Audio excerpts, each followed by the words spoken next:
네, 오늘은 금요일이 온 게 참 다행스럽다라는 생각이 듭니다. 급변하는 시장, 오늘 그나마 조금 나이브하게 움직이고 있다는 생각이 드는데 이렇게 시장 트렌드에 발맞춰서 종목을 발굴하는 일이 항상 참 어렵죠. 허반석의 모멘텀 투자 함께 하시면 됩니다. 주식명가 MTNW의 허반석 어드바이저와 함께합니다. 위원님 어서 오세요. 안녕하세요. 네, 위원님 이번 한 주가 정말 힘들었습니다. 먼저 시황부터 점검을 해봐야 될 텐데 이번 주 우리 증시, 미국 국채금리 급등 이슈도 있었고 중국발 경기 둔화 이슈로도 참 힘든 한 주였습니다. 지난 수요일에 많이 힘들어하시는 우리 시청자 여러분들 위해서 모멘텀 투자 종목 AS를 해주시면서 이런 이야기를 해주셨어요. 지금 급하게 매도할 필요는 없다. 이런 이야기를 해주셨었는데 그 의견 여전하시죠? 네, 그렇습니다. 수요일 매도를 서두를 필요까지는 없을 것 같습니다. 코스피 추세 저점이기도 하고 그리고 제가 보는 관점에서는 아직까지 강세장의 진행형이 유지되고 있는 상황이기 때문에 매도를 현 시점에서 서둘러서 급히 하시기보다는 오히려 지금이 지나고 나서 지수가 반등이 나올 때 혹은 조금 더 욕심을 내본다면 2650, 2700포인트까지 주가지수의 반등이 나왔을 때 그때 내가 이 종목은 정말로 매도를 하고 싶었어 하는 종목들 골라놓는 작업이 필요할 뿐 오히려 그곳에서 이유와 근거 없이 시장이 떨어지니까 이제 약세장으로 아예 전환되는 것 아니냐 이런 심리에 밀려서 매도 결정을 하는 것은 좀 참아보자. 매도를 서두를 필요는 없습니다 라는 이야기를 수요일 허반석의 모멘텀 투자 방송 중에 안내를 좀 드렸습니다. 결국엔 원달러 환율이나 미국의 국채금리나 이런 부분에 있어서 저는 진정의 가능성을 보다 높게 말씀을 드리고 있고요. 원달러 환율 같은 경우에는 1350원 언저리에서 조정과 조정, 안정을 조금 나타낼 수 있지 않을까라는 말씀을 좀 드렸습니다. 그 이유 중에 하나를 더 추가해 보자면 이란의 동결 자금이 있었습니다. 그 이란의 동결 자금이 우리 돈으로 약 8조 원가량 되는데 이 8조 원에 달하는 자금들이 일시에 환전과 외화 유출을 발생시켰을 경우에는 여기서 더 원달러 환율이 추가적으로 인상되는 영향들이 있었을 수 있기 때문에 원달러 환율은 여러 가지 모습들을 보았을 때 오히려 추가적인 상승보다는 진정의 가능성 그리고 미국의 국채금리도 마찬가지로 4.3%를 돌파를 했습니다. 그러면 15년 만에 2008년 이후로 최고점에 달한 상황이기 때문에 이 환율과 금리 모두 다 추세적인 상승을 가져오기에는 다소 모멘텀이 좀 약하다. 그렇다라고 한다면 증시가 저점을 찍고 추세 상단에서 되돌림, 다시 저점, 추세 상단 되돌림 이러한 과정을 겪는 중에서 나타났던 하나의 변동성 확대 포인트다라고 보시면 좋을 것 같고요. 그리고 증시가 저점 구간에 왔을 때 가장 큰 공통점들이 있었습니다. 증시 주변을 살펴봤을 때 좋은 뉴스들은 하나도 찾아볼 수가 없었습니다. 지금도 마찬가지로 이전부터 우크라이나 전쟁, 흑해 곡물 협정, 그리고 핵 버튼이 사라졌느냐 사라지지 않았느냐, 미국의 신용등급 강등에 이어서 지금도 마찬가지로 대형 은행주들에 대한 신용등급 강등 경고가 나왔습니다.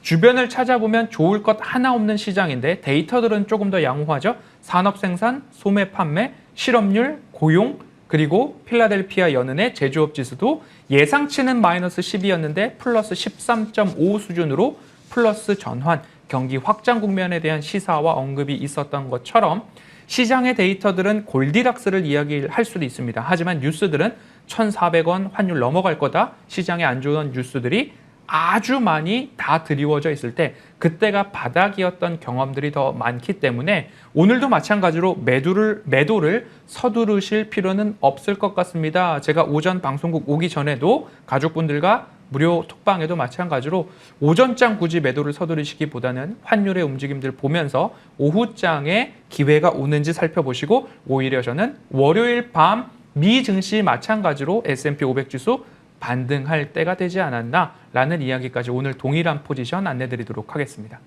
네, 요즘의 시장 흐름 보면 사실 하루 동안의 흐름도 예측이 굉장히 어렵습니다. 하지만 허반석 위원님께서는 저희 수요일 방송에서 이미 여러분 매도에 너무 급하게 대응하실 필요는 없습니다라는 이야기 해주셨고 오늘도 역시 동일한 포지션으로 안내를 해주셨습니다. 자, 그렇다면 저희가 이 부분도 여쭤봐야 될 것 같아요. 현재 시장의 흐름이 하락장의 시그널을 나타내는 것은 아니다라고 이야기를 해주셨는데 그렇다면 그렇게 보고 계신 근거도 한번 들어보면 좋을 것 같아요. 네. 하락장에 대해서 이제 제가 보고 있는 하나의 기준점들이 있습니다. 예를 들자면 뭐 수급 같은 경우 챙겨볼 수 있을 것 같고요. 그리고 환율도, 그리고 미국의 국채금리도 같이 좀 받아봐야 될 것 같은데요. 지금 먼저 외국인들의 수급을 저는 가장 중요하게 말씀을 드리고 있습니다. 그렇게 본다면 지금 화면에서 보시는 것처럼 12월 1일부터 1월 3일까지의 조정 국면이었습니다. 추세 저점에서부터 상승이 나오고 상승이 나온 이후에 조정 되돌림이 나오고, 하지만 추세의 저점은 깨지 않고 있었다라는 이야기를 제가 차트를 통해서 누차 강조를 드려왔던 부분이기도 합니다. 그러면 그 추세 저점에서 반등이 나올 때 매도가 누적으로 1조 원 이상 나왔음에도 불구하고 그 매수에 대한 부분들로 다 커버가 그때그때마다 나왔었습니다. 그러면 제가 지난해 7월 저점에서부터 지금까지의 흐름들을 봤을 때 지금 이 자리에서는 매도가 아니라 지켜가야 할 자리입니다 라는 이야기를 드려왔거든요. 그러면 준비된 차트를 통해서 화면을 보시면요, 이렇게 추세 저점을 파란 색깔 라인으로 이렇게 올려보도록 하겠습니다. 그러면 이 저점 구간에서 제가 동그라미를 치면서 안내드렸던 이 구간들에서는 필히 저점에 대한 모멘텀들이 확보가 되어 있었죠. 그럼 이 저점 구간에서 어떤 일이 있었느냐? 외국인들의 매수 회복이 나타났다라는 거죠. 그러면 지금도 마찬가지로 외국인들의 매도가 확대되고 있느냐 아니면 줄어들고 있느냐, 그 판단이 필요하겠죠. 화면 통해서 스크린샷 하셔가지고 외국인들의 매도가 지금 줄어들고 있는가 줄어들지 않고 있는가, 방금 전 보여주셨던 그 화면에 외국인들의 매도와 매수 회복, 매도 이런 것들 보시면요, 8월 1일부터 어제까지 외국인들의 코스피 순 누적 매도 규모를 본다면 3천억 정도밖에 되지 않고 있는 상황입니다. 그러면 7월 달에 외국인들의 매도가 2조 원 이상까지 누적되었다가, 그러면 8월 1일부터 어제까지 외국인들의 매도는 3천억. 오늘 외국인들의 매수가 유입되고 있기 때문에 매도의 폭은 줄어들고 있다. 외국인들의 매도 진정이 나오고 있다. 그러면 주가 지수는 바닥을 찍을 확률이 더 높다. 그리고 그 이전 7월과 10월, 5월, 2월 각각 보면 아주 강한 아랫꼬리가 발생했던 모습들이 있습니다. 그 아랫꼬리가 나왔다라는 그 지점과 공통적으로 차트상 저위험 구간에서는 아랫꼬리와 함께 바닥의 시그널이 지난해 10월 저점부터 반복되고 있다라고 보시면 좋을 것 같고요. 원달러 환율은 이란의 동결 자금이 유출되는 바람에 추가적인 상승이 있었을 뿐 오히려 진정의 방향성, 지금 오늘 장중에도 마찬가지로 뛰고 있다. 장중에 1332원까지 낙폭을 확대했던 기록이 있으니까요. 그 부분을 본다면 환율도 마찬가지로 진정 방향성 볼 수 있을 것 같습니다. 끝으로 국채금리 봐야 될 텐데요. 금리 인상이 진행되는 시점에는 당연히 지금은 금리 인상 기야. 그렇기 때문에 금리가 오를 것이고 단기 금리가 오를 것이고 여기에 투자해서 수익을 봐야 되겠다라는 의미에서 단기 국채 금리의 상승이 가팔랐고 장기물은 오히려 경기 침체 우려 때문에 잠잠해 있었습니다. 그러면서 나타났던 게 장단기 금리 차에 대한 역전 현상이 경기 침체 시그널로 우리를 위협했었습니다. 그러면 지금은 누구나 다 금리 인상 기조는 이제 끝났어. 금리 인상이 7월이 마지막이었을 가능성이 더 높고 오히려 9월 동결, 11월 인하에 대한 가능성이 높게 점쳐지고 있기 때문에, 그러면 지금 금리 인하기에 접어들 수 있는 시점에 왜 국채금리가 오르느냐? 국채금리 어떻게 오르고 있을까요? 지금은 단기채는 오르지 않고 있고 장기채가 오르고 있단 말이죠. 그러면서 장단기 금리차는 축소가 되고 있는 상황인데, 위험자산 선호 심리가 높아지고 있기 때문에 외국인들은, 그리고 투자자들은 국채에 대한 투자보다는 증시에 투자를 하고 있죠. 그러면 수요가 부족함에도 불구하고 국채를 미국에서 더 발행한다라고 합니다. 그러면 발행을 더 한다, 수요가 늘어난다, 공급이 늘어난다, 하지만 수요는 침체되어 있다. 그래서 장기 국채 금리가 상승하고 있을 뿐 오히려 뭔가 경기 침체나 외부 변수에 의해서 추세적인 금리 상승에 대한 가능성이 낮다. 다시 한번 골디락스에 대한 지표가 우세하다. 이런 모습들을 봤을 때 다시 한번 추세 저점에서 증시의 반등 가능성을 조금 더 높게 안내드리도록 하겠습니다. 네, 증시의 반등 가능성 조금 더 높게 점쳐지고 있다. 그 모습은 우리가 근거들도 가지고 있다라는 이야기 함께 해주셨습니다. 자, 그렇다면 저희가 종목 AS도 좀 빠르게 들어봐야 될 것 같아요. 자, 삼양식품 저희가 4차례 추천을 해주셔서 모두 50% 이상씩 최고 72%가 넘는 수익률 기록을 하고 있습니다. 자, 추가 전략 어떻게 현재 구간에서 가져가면 좋을까요? 네, 삼양식품에 대해서 제가 말씀드리고 싶은 부분은 삼양식품을 제가 차트상 저위험 구간에 말씀드린 이후에 그 매수 단가를 이탈했던 적이 있느냐 없느냐에 대한 부분입니다. 지금 화면에서 보시면 동그라미가 2개 쳐져 있는데요.